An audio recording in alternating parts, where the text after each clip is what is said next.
बिस्मिल्लाहिर्रहमानिर्रहीम। अस्सलामुअलैकुम। हमारे चैनल में खुश आमदीद। हम गांव में रहते थे। हमारे गांव का माहौल बहुत सख्त था।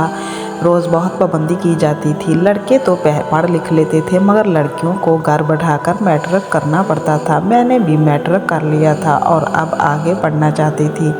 मेरे बाबा बहुत सख्त गिर किस्म के इंसान थे लेकिन मुझसे बहुत प्यार करते थे।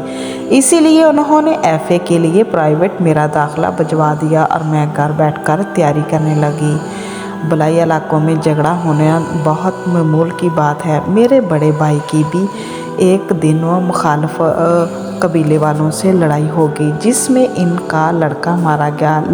लड़ाई इनकी जानब से शुरू हुई थी और मेरे भाई ने अपने दफा में गोली चलाई लेकिन पंचायत बैठी और जिन लोगों का लड़का मारा गया था उन्होंने इंसाफ लेने से इनकार कर दिया और मेरा रिश्ता मांग लिया जिससे वो मेरी शादी करना चाहते थे।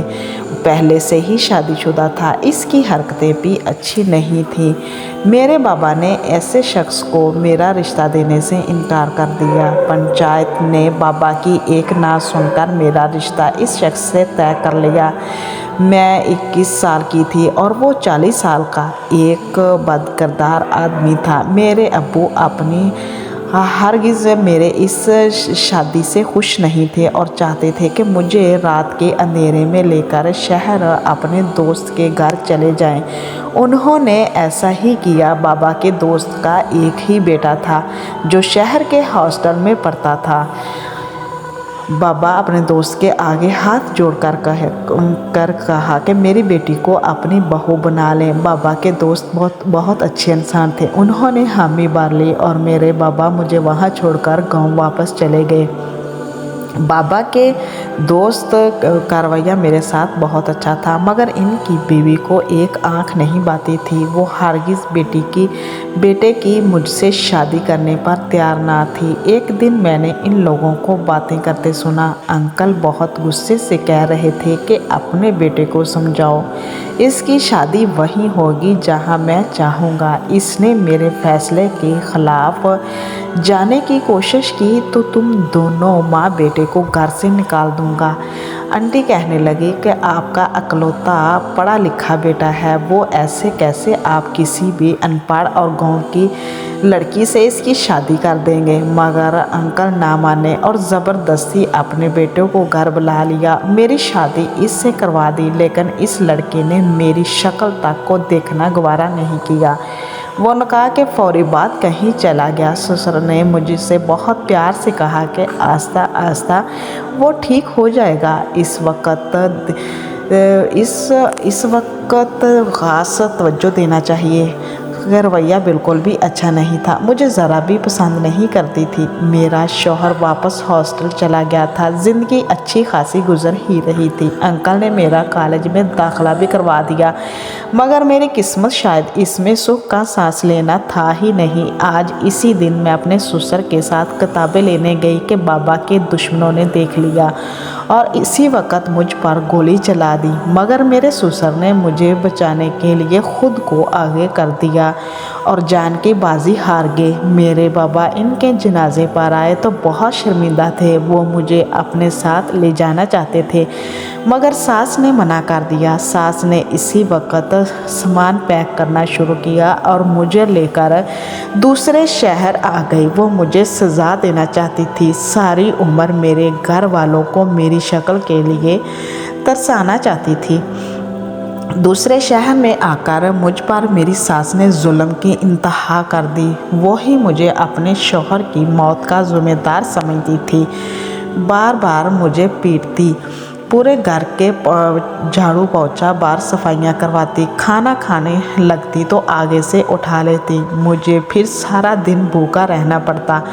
मुझे तो अपने शौहर का नाम तक नहीं मालूम था। एक दिन मैं कमरे की सफाई कर रही थी कि बाहर से सास की खुशी से चलाती हुई आवाज़ आई। इसका बेटा आया था, यानी मेरा शौहर। मैं खुशी से बाहर जाने लगी तो सास ने मेरे कमरे का दरवाज़ा बंद कर दिया। इनकी बातों से मुझे पता चला कि मेरा शौहर शायद कहीं जा रहा है। कहने लगा, अम्मा मैं आपको पैसे भेजता रहूँगा, अपना ख्याल रखिएगा।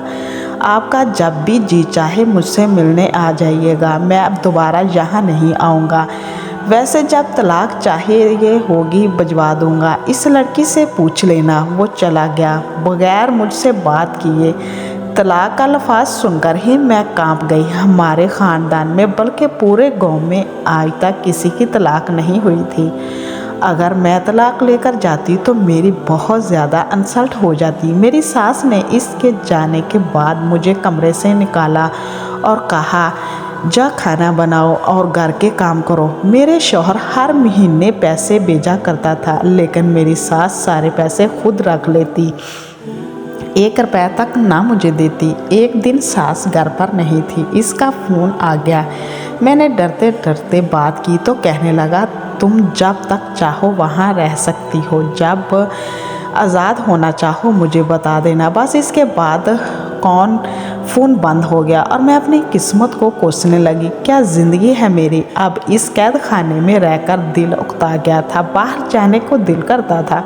हमारे मोहल्ले की कुछ लड़कियां फैक्ट्री जाती थी। मैंने सास से कहा कि मैं भी चली जाया करूं, तो इसने न जाने कैसे इजाज़त दे दी। मैं फैक्ट्री जाने लगी। वो कपड़े की एक फैक्ट्री थी जहां सारी अनपढ़ लड़कियां काम करती थी। वाहद मैं थी जिसने मैट्रिक किया हुआ था। फैक्ट्री के मालिक के बारे में मशहूर था, वो बहुत खड़ूस और हसीन है। दफ्तर भी कभी कभी आता है क्योंकि इसके और बहुत से बिजनेस हैं। मुझे मालिक से भला क्या दिलचस्पी होना थी, मैं तो शादीशुदा थी। इसीलिए लड़कियों को इसके लिए आहें भरता देखकर मैं हंस देती। मुझे वहाँ काम करते 2 महीने हो गए थे। सारी तनख्वाह सास ले लेती थी, मगर फिर भी मैं खुश थी कि कुछ वक्त तो घर से बाहर गुजारने को मिल जाता है। 2 महीने बाद एक दिन खबर मिली कि मालिक विजिट पर आ रहा है। सारी लड़कियां अगले दिन तैयार होकर फैक्ट्री आईं। मेरे पास तो ढंग का लिबास तक नहीं था, इसीलिए मैं वहीं सादा सा कपड़े पहनकर चली गई। मालिक ग्राउंड पर निकला। मैंने इसे देखा। वो वाकई बड़ा हैंडसम था, कोई भी लड़की इसकी ख्वाहिश कर सकती थी। कुछ देर बाद इसे वर्कर्स को बारी बारी अपने दफ्तर में बुलाया। मेरी बारी पर वो चौंक गया और कहने लगा, सारी लड़कियां बहुत सज समझ कर आई हैं और आप इतनी सादा। मैंने कहा, मुझे सादगी ही पसंद है। इसने जब पूछा कि आप शादीशुदा हो या नहीं, तो मैंने कहा, नहीं, मैंने शादीशुदा नहीं हूँ। मैं सबको यही कहती थी कि मेरी अभी शादी नहीं हुई। अगर कह देती तो सब मुझसे मेरे शौहर के बारे में पूछते, जिसके नाम तक के बारे में मुझे इल्म नहीं था। तो मैं क्या जवाब देती। मालिक को मेरी सादगी और मेरा काम बहुत अच्छा लगा। चौंक मैं थोड़ी पढ़ी लिखी थी, इसीलिए कपड़ों का हिसाब किताब मेरे ज़ुम्मे था और अक्सर मुझे ही मालिक के कमरे में जाना पड़ता था। दूसरी लड़कियां इस बात से बहुत जलती थी। मेरे साथ मुझे अक्सर ताने दे देती कि तुम्हारी वजह से सास मुझे ताने दे देती कि तुम्हारी वजह से मेरा बेटा परदेश चला गया, घर नहीं आता, तुम ही बदकिस्मत हो। मैं चुप करके सास की बातें सुनती रहती और कह भी क्या सकती थी। दूसरी तरफ मालिक का रवैया मेरे साथ बहुत अच्छा होता जा रहा था। मुझे महसूस होने लगा था कि शायद वो मुझ में दिलचस्पी लेने लगा है, क्योंकि अब इसको ज़्यादातर वक्त हमारी फैक्ट्री में ही गुजरने लगा था। मैंने फ़ैसला किया कि इससे थोड़ा फासला रखना चाहिए, मगर रख ना पाई क्योंकि अंदर ही अंदर मैं भी इसे पसंद करने लगी थी। इसकी आदतें बहुत अच्छी थी। हमारी बातचीत बढ़ने लगी। वो अक्सर मुझसे पूछता था कि मैं कहाँ रहती हूँ, तो मैं तुम्हारे घर आना चाहता हूँ, मगर मैंने इसे कभी नहीं बताया था। हमेशा इधर उधर की बातें करके टाल देती थी। एक दिन मैं घर से काम करके निकली तो इसकी गाड़ी अपनी गली में आके देखी। शायद वो मुझे ढूंढते ढूंढते यहाँ तक आ पहुँचा। मैंने जल्दी से सामने वाले घर में घुस गई, क्योंकि मैं नहीं चाहती थी कि वो मुझे देख ले। बाद में पता चला कि इस सास का बेटा यानी मेरा शौहर इससे मिलने आया था।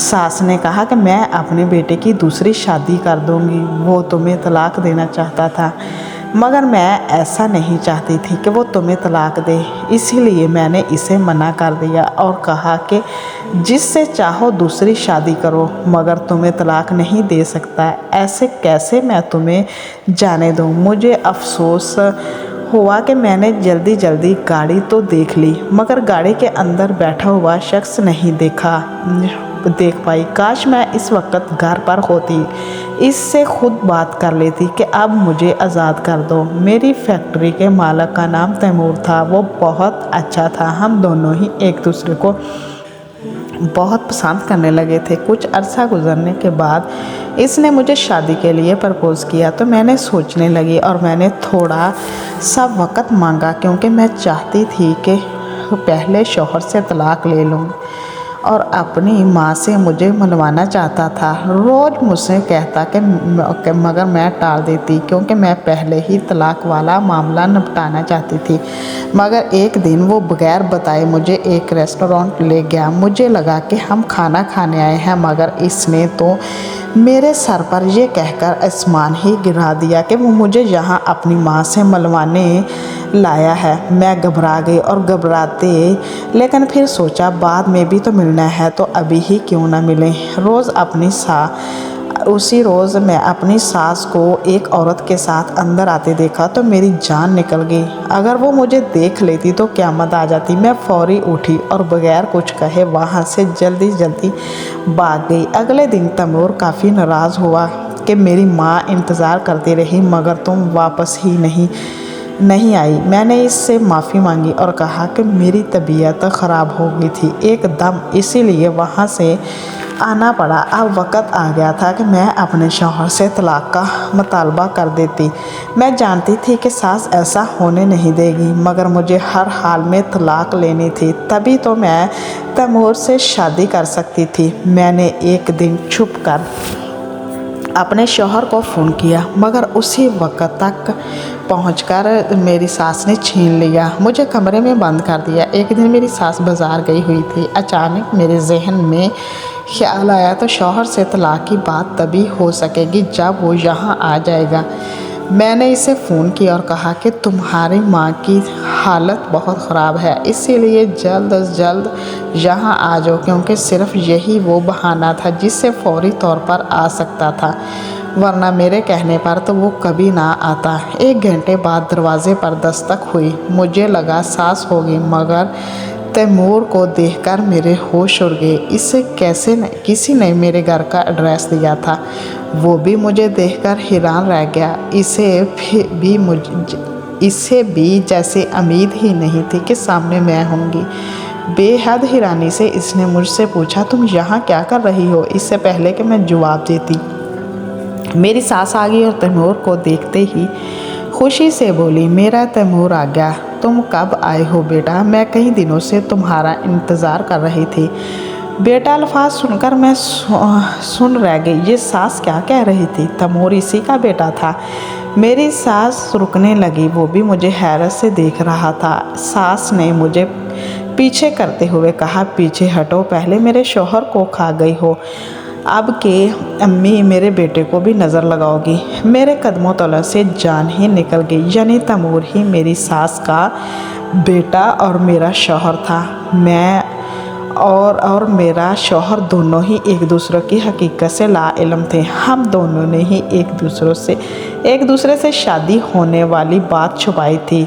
सोच कर मेरा दिमाग फटने वाला हो गया कि अब तैमूर क्या फ़ैसला करेगा। मैं तो वही लड़की हूँ जिसकी शक्ल तक देखना वो गवारा नहीं करता था, और अब क्या करेगा वो? शायद खुशियाँ मेरी किस्मत में ही नहीं थी। मैंने अपना सामान पैक करना शुरू किया।